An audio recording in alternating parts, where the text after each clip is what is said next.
could have prompted the migrants to Australia to leave behind the excitement of European civilization at the turn of the century? Why did they and their families choose to take up lives of primitive hardship in the Australian bush? Who were these people who were our last and perhaps our only genuine pioneers?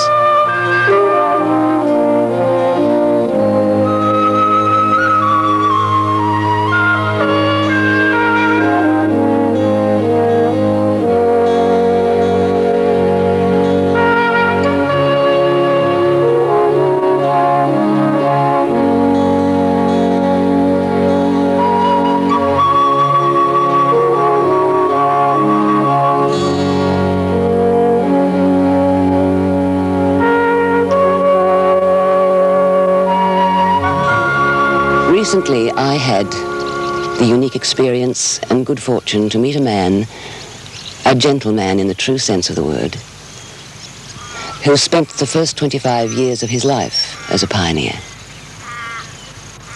George Bellanger, now 82 years young, arrived here with his family, a French father, an English mother, and his 3 younger sisters, to take up a tract of land in the uninhabited district of Nornalup in Western Australia. We're down holidaying in Denmark. As George Belanger's story unfolded, I realized he wanted me to understand why his family came here, why they had chosen this remote forest country of Western Australia as their home. Your father made his first trip here in 1908, didn't he? Yes, that's correct. He went out in 1908 with his brother Andre, was very satisfied with the area.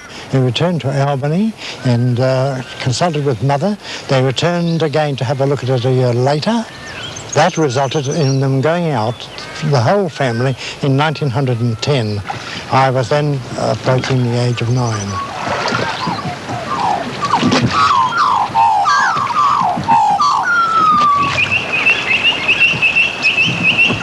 Father did tell us that we were going into absolutely new country, different from anything we had ever seen before, completely unsettled country.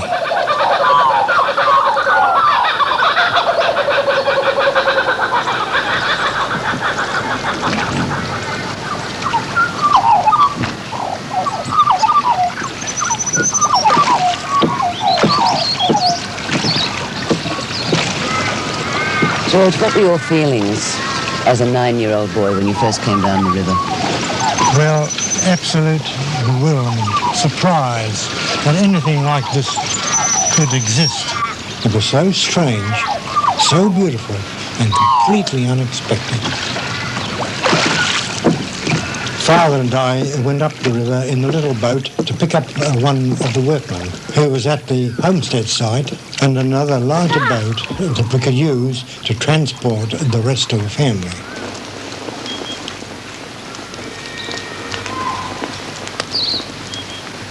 Do you hear that? I'll be blowed, it's him. You think so? No other bugger would be daft enough to come out here. Even sounds like a Frenchman when he cooeys.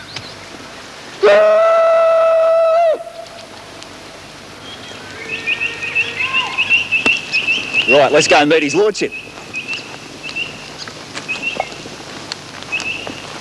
Must be Tuesday. 2 workmen, Benson and Fagan, were employed by Father on the homestead-to-be.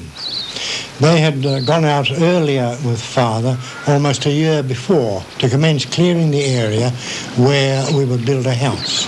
By the time we had arrived, they had cleared about an acre of land and built a small shanty to house the family.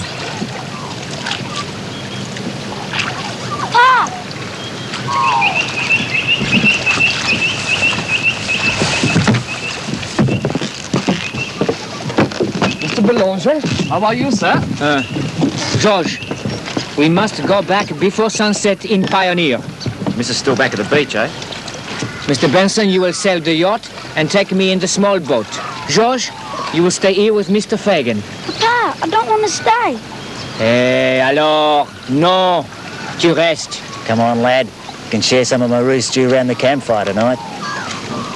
I guess I was more frightened And I realised then, and for a long time afterwards, I just didn't want to stay the night with Father's workman, Fagan. He frightened me, and I wanted to stay close to my parents, and particularly my mother. Where are you staying? Get ready, get ready! Huh? Oh, get in the boat. What was your relationship with your father, George? Well, I was really always on the alert with him because I never would quite work out how to take him. And for some little communication with him, it was difficult to know what mood he was in. And I had to adjust myself to those moods. He was a moody man. He was a very moody man, and sometimes it was mighty trying, I can tell you. Mr. Bellanger, up forward. I should go in the other boat. In that bathtub? No, too hard. Get in here, up forward.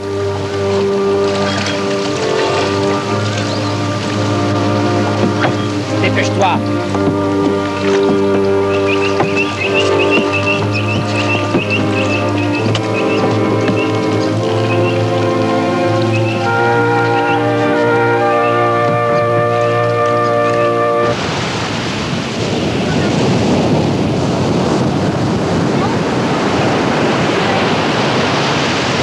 My family landed at the mouth of Nornalup Inlet on the 10th of March in 1910.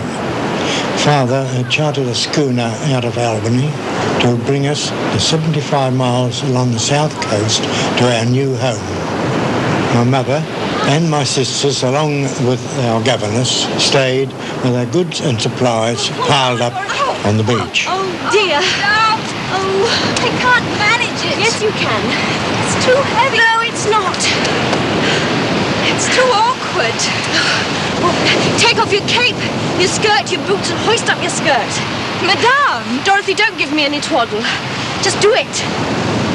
There's not a person for 14,000 miles who would care 2 pins for the sight of your ankles. Now, We had a very nice governess with us, a Miss Dorothy Reese. She was an orphan, but well educated and a very pleasant person. She was rather quiet and shy. Mother brought her out with us to help with all the domestic chores, but we really didn't think of her as a servant. we must make a shelter for the children. Oh, that's not so bad, is it? Nearly there.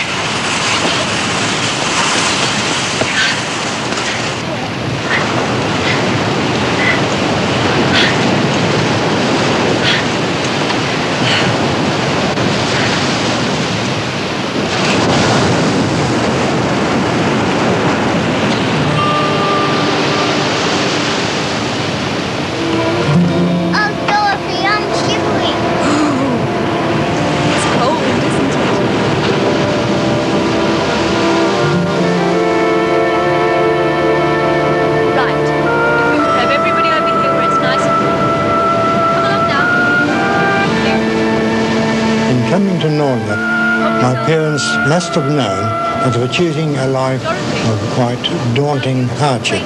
What drew them there, and Father in particular, was the really incredible beauty of the region.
children. My mother was really a very enterprising person.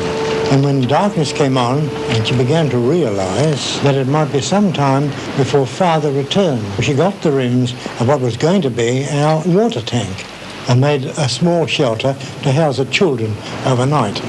At the same time, she kept the fire going and kept a sharp lookout for Father. She also lit the hurricane lamps and perched them up on boxes so that Father would know where to find her in the darkness. You're back sooner than I expected. You must be so tired and so hungry. Your son would not stay behind as arranged.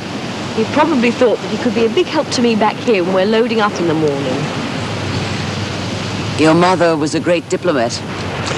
My word, she was. Yes. And she handled that in various ways.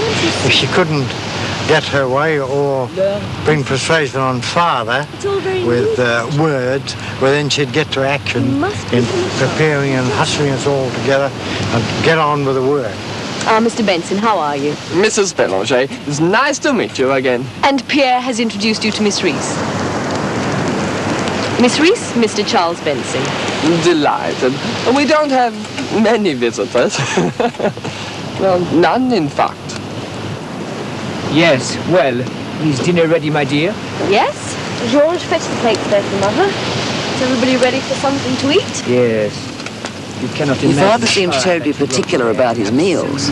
Oh, yes, yes. He liked everything to be absolutely just so. And he got worse as he got older, too. It is only for a little while, Winnie. We will clear the hillside. A beautiful view to the bend in the river. Like the view from my father's estate in the Loire. A fitting house. 4 or 5 years hard work and you won't recognize the place. You should clear 1 hectare per month. In 1 year is 12 hectares. More than enough for the chateau and the park. Finish clearing. With big timber, we couldn't do better than 5 hectares inside the year, not counting the fencing.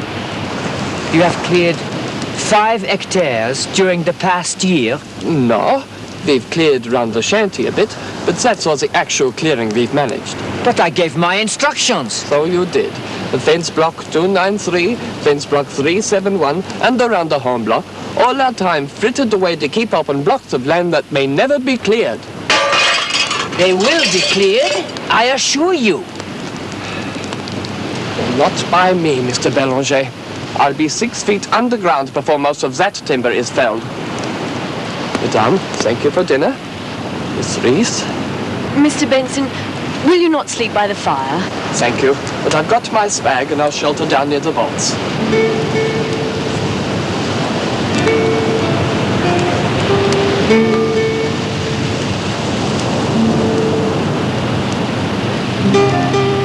George, I think it's time for bed. Dorothy? It's a long day tomorrow. Good night. It will be a tight squeeze, George, but you can smack it in the blue.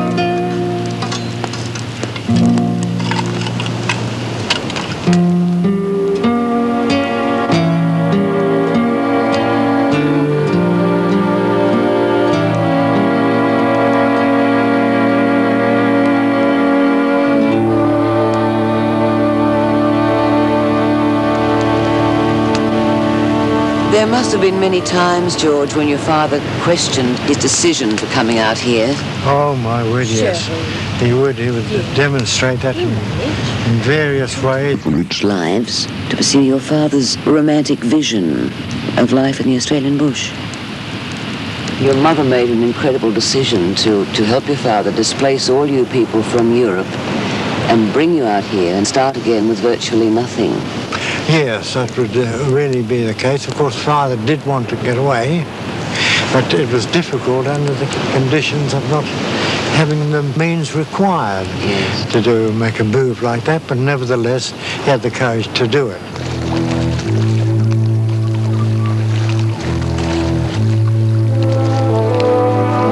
The following morning, we loaded all our goods that we could onto the 2 boats and set off across the inlet and up the Franklin River to our homestead. Meanwhile, Father's younger brother, Andre, was coming overland from Denmark.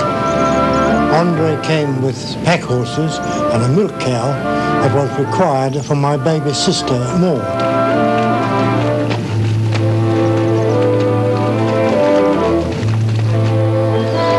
The trip from the mouth of the inlet up to the homestead took a couple of hours. Of course, time didn't mean as much then as it does nowadays. The whole quality of life was different because of the slow pace of things.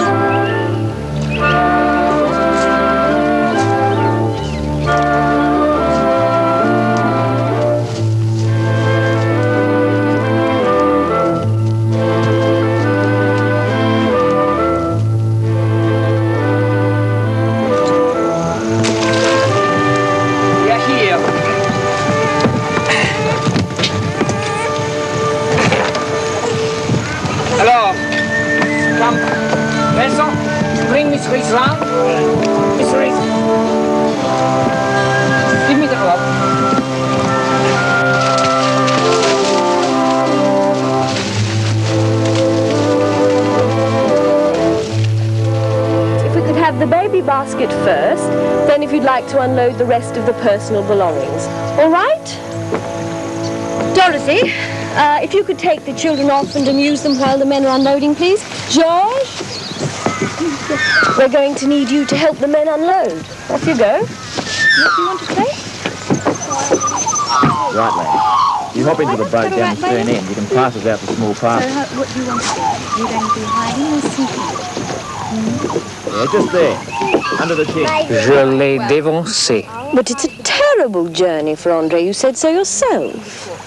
And what about my poor arms? For 3 hours I've rowed across the inlet. Oh, you poor dear. We just sat there while you worked so hard. Oh, ça fait rien. And after making the same trip just yesterday. This is our life. We are pioneers.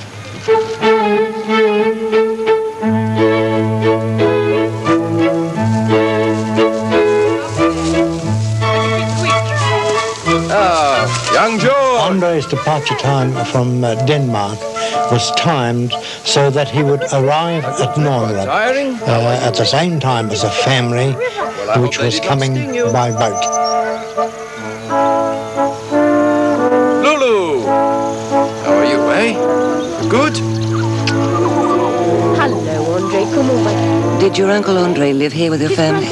No, he spent most of his time in Tujay because Father sold the original property to him up there, and therefore Andre would spend the greater part of his time there. But he would come down here to visit us, and which we thoroughly enjoyed his visits because he was really wonderful to us all.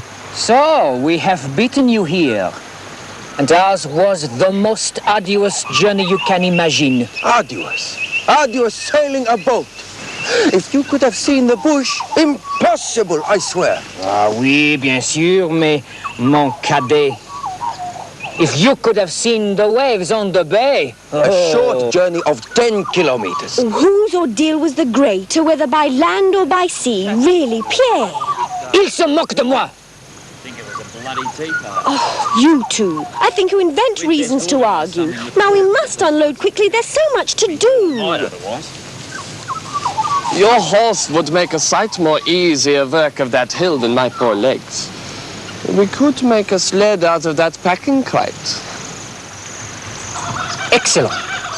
Andre, you cut some runners from that tree over there. Mr. Benson, Mr. Fagan, you make the sled. George, bring me the harness from the brown case. Andre, unsaddle your horse. Dorothy and I can do that. You get on with the poles. Go! They don't seem to be getting on very well for brothers. Brotherly sparring? Brotherly sparring, yes. Although it has been said that they were the best of enemies, I think there was a great deal more of the best than there was of the enemy when it came down to real, as Australians saying, ding-tacks. Quickly, we must get on before the dark. The sun is setting. The poor beast has been carrying my packs for 3 days. More. We must have more in the cart. Quickly. A full load. Bring the hat box as well. Come along. Hello. Allez. Méchant. Allez. Méchant. Alors.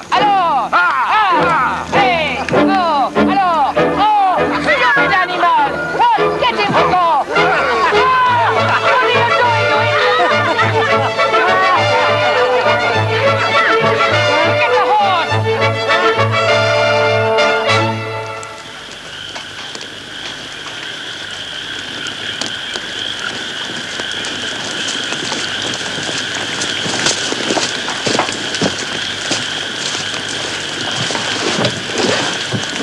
Where are Mr. Fagan and Mr. Benson?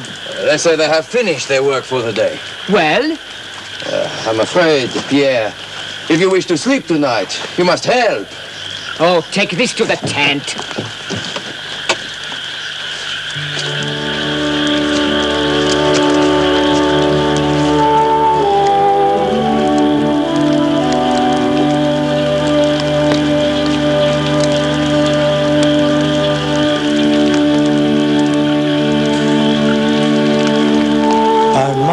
Mother in every way. She was very loving and gave much more of herself to us children than my father ever did. I would have done anything for her. The soil that nurtured these giants of the forest will grow anything. We will chop them down. Several hectares to begin for our vegetable garden.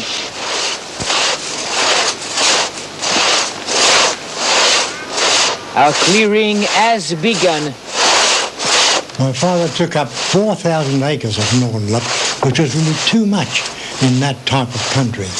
The 4,000 acres was split up into a number of blocks. We were obliged, under the government purchase scheme, to make some improvements, such as clearing and fencing, on each of these blocks every year. Why are they taking so long? Did you hear that? Hey? He wants 3 more of these down before lunch.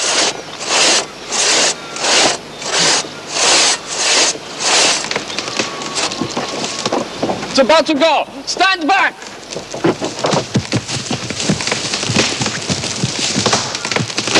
Dépêche-toi!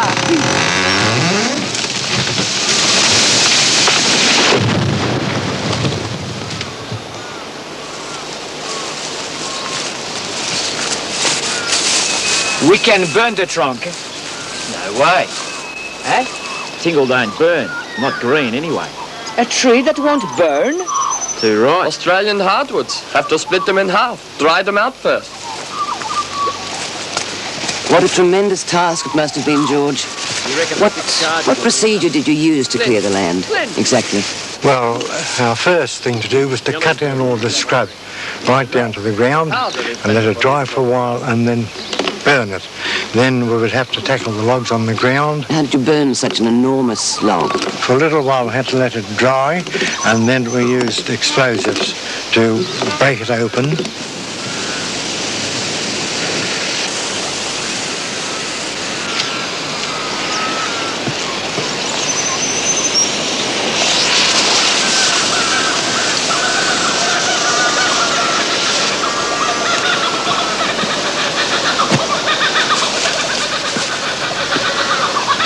What sort of explosives did you use?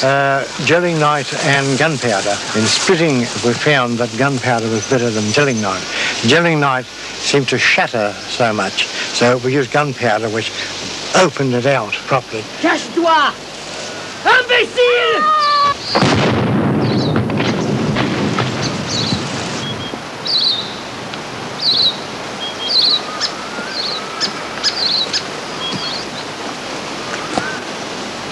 I reckon the charges at the far end didn't ignite. Impossible!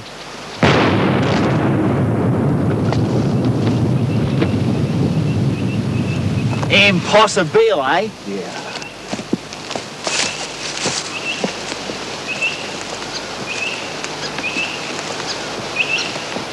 Cutting down these trees with a crosscut saw, That's it. splitting them up, piling them up with brush and sticks, and waiting for them to dry so that you could burn them was a back-breaking and very slow process. Fortunately, we hit upon the method of ring barking the huge carry trees.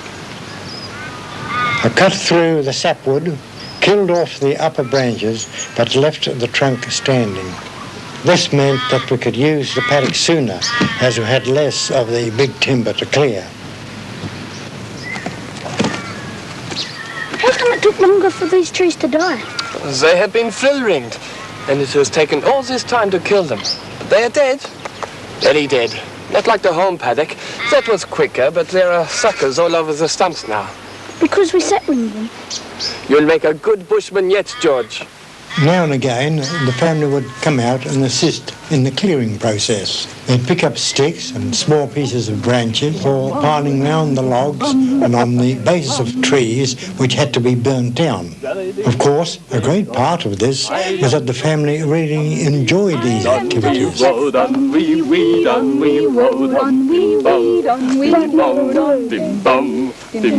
Piffle, come on, George, join in. I am John Cheston, we read on, we rode on, we read on, we rode on, we rode on. The operation of clearing and burning down the big trees was something that we youngsters enjoyed a great deal. To be outside in the dark with these fires burning all around us was very exciting. It won't stay burning, not without stoking anyway. Exactly. You will stay behind and do it. Mr. Benson, you will return later with some food from Madame. Everybody else, we go.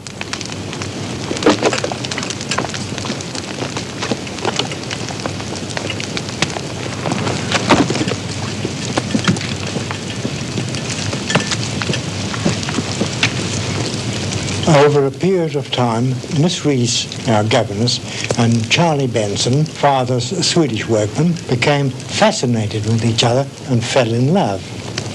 It was the first love affair that I had ever witnessed, and I was intrigued by their behaviour.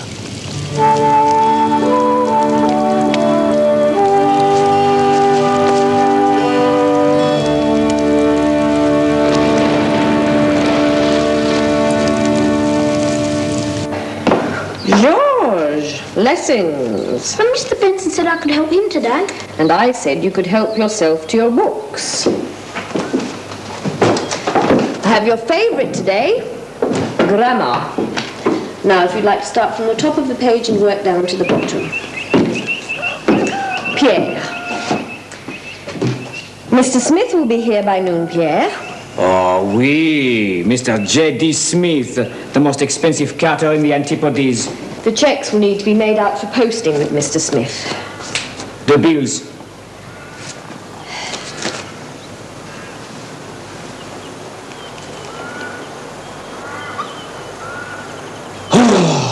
What is this? Oh!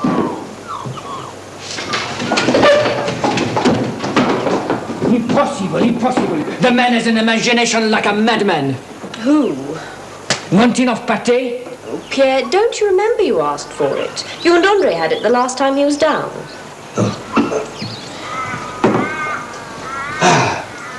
What's this? One sack of corn flour. Is plain flour not good enough? Answer me, why corn flour? You were the one who complained that the sauces were always lumpy and floury, and couldn't I cook a proper bechamel sauce anymore? Oh. If you want a bechamel without lumps, you'll have to pay for the proper flour. Je ne paierai jamais.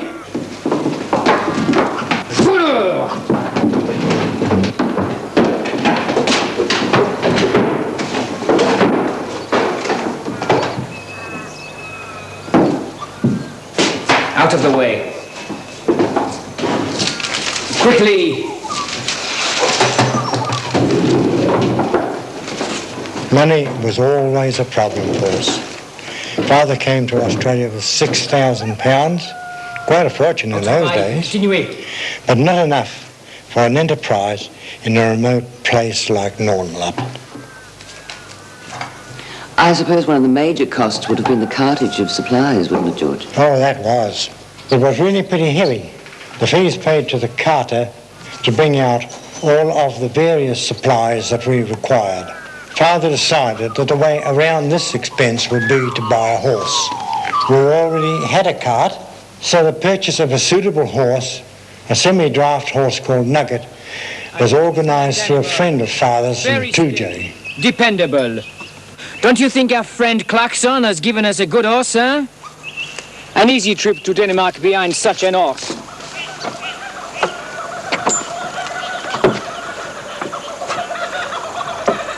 This animal signifies our new freedom.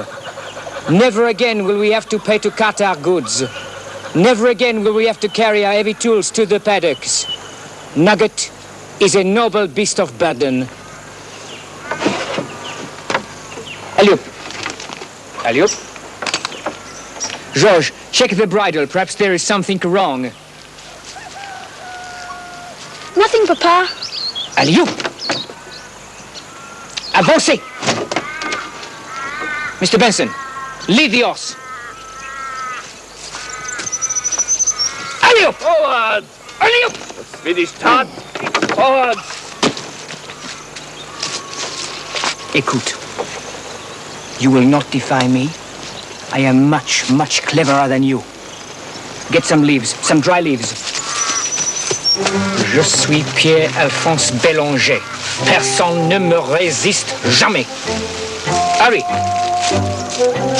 Put them down there. Stand back. Now we will see her go.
Andre's been digging in the garden since noon.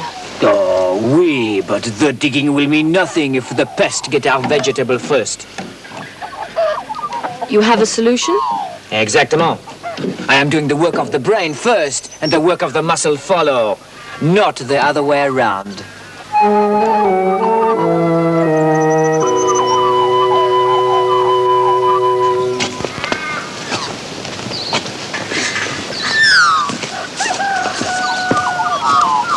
The real pest for us were birds, not insects. On le met là. Father's mechanical scarecrow was designed to catch the wind in such a way that the kerosene tin hands would clap, making a banging noise like a shotgun, and scare the parrots away from the vegetable patch.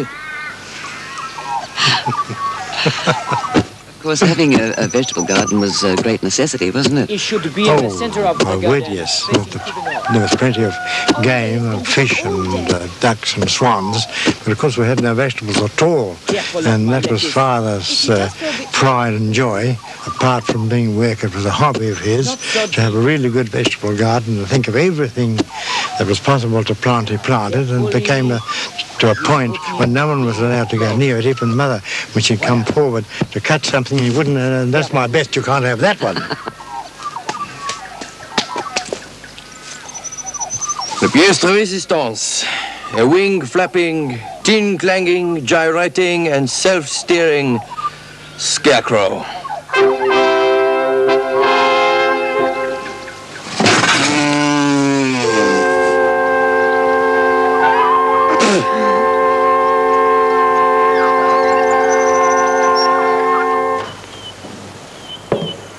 Now, other people's scarecrows just stands there, does nothing, but ours goes, oh, oh.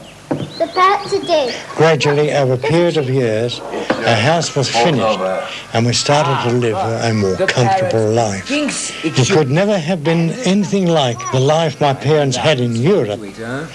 but it was pleasant and cheerful. Bless us, O Lord, for these thy gifts, which of thy... My mother made the best of everything. Through Christ our She could cook kangaroo so well that you thought you were eating baby beef in a French restaurant. Amen. The Lord may provide, but Madame Bellanger is required to cook it superbly.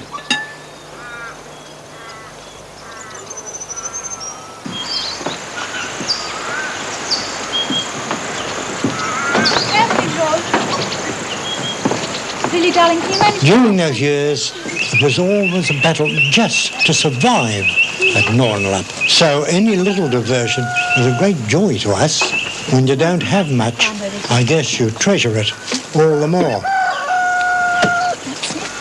Good girl. There we go. Got the records there? Which record do you want to hear? The circa one? This one? I admired my mother tremendously. She accepted her life out here in Australia and coped with every hardship with cheerfulness and good humour. She was one of those truly remarkable women who put other people's needs before her own and who got pleasure from helping others. My father was a very difficult man, but my mother seemed to understand him. An evening stroll through your dominions, Squire. A mere squire? The Count of Nornalup, ma'am. Bien sûr. The love and affection between my parents must have been very deep, and it could only have been that which held them together all of those years in about the hardest time that anybody could have ever experienced. It was a very unusual step for my father to come to Australia. Partly he came because of his health. He had suffered from asthma from the age of 18, but he was also disillusioned with European civilization, and he thought there were better opportunities of living a happy life in Australia. In fact, Australia, at least our small corner of it, seemed like an earthly paradise to my father.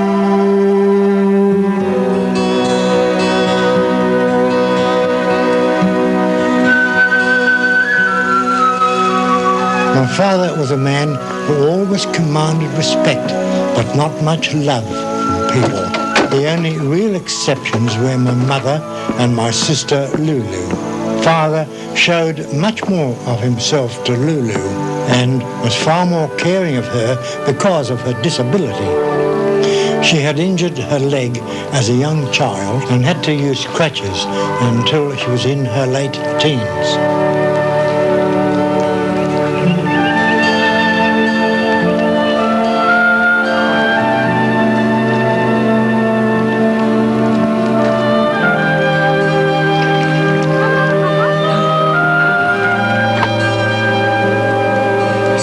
Lulu and father were the fishermen in the family.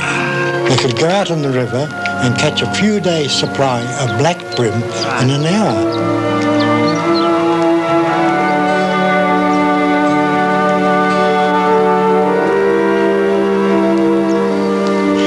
I don't really know to what degree father communicated with Lulu.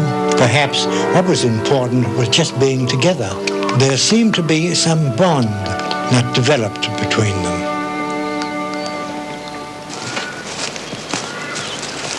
I was never able to communicate with my father, and it was very galling to me because I wanted to communicate with people, to know about lives that were different from ours.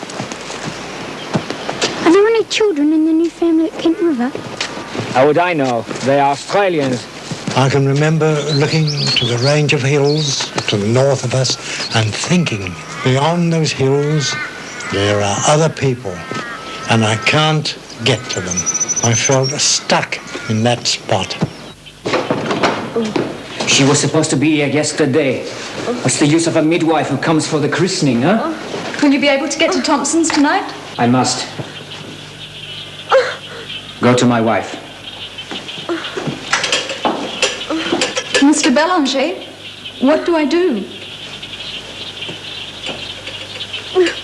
Pick it up, bite the cord, wash the child, wash Madame, give her the baby, if it is necessary. The midwife who was supposed to come was delayed, so Father had to row down the river and across the inlet to get Mrs. Thompson. The Thompsons had moved into the district about a year after we came to Nornalup. She'll know what to do.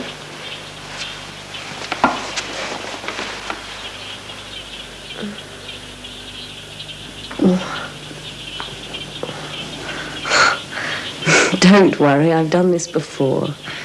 Now fetch me some more water, will you?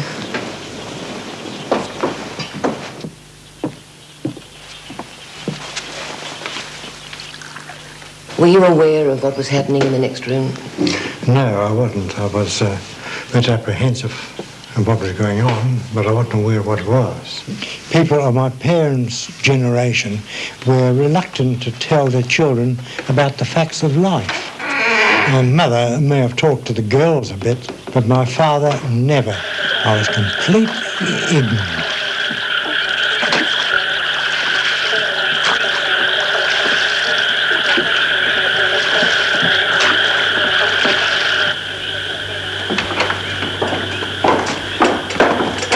How is she? Oh, all right, sir, but I think it's very close now. Through here?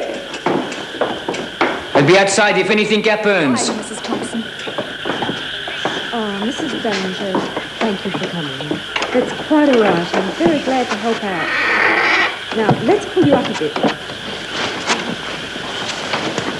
Oh, how frequent are the contractions? Oh. Hold my hand. Oh. And push. Oh. Oh.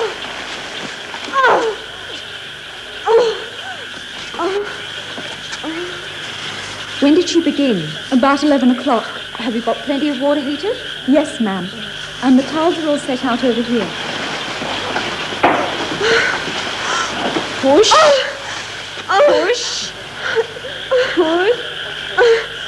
And push again.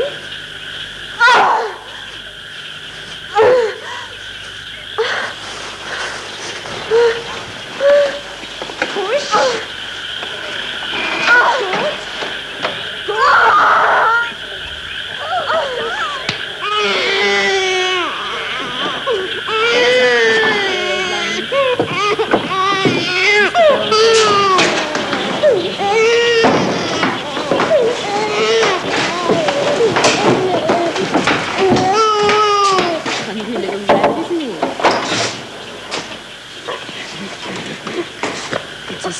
Here.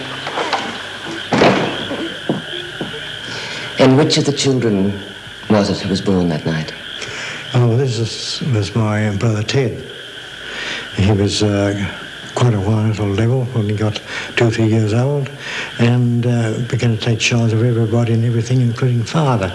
And he ultimately inherited the property and did very well as a farmer, and then handed it on to his son Vaughan, which is the position now.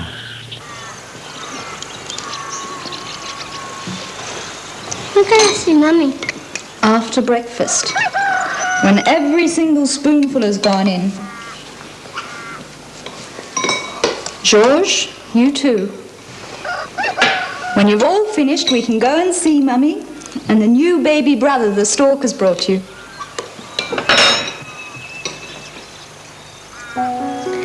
Frank, Pierre, Edward, Bellanger. A new brother for all of you. However much I loved my mother and felt for the hardships that she had to endure in her life, I realized that I did not share my father's vision and that one day I would have to leave Nornalup.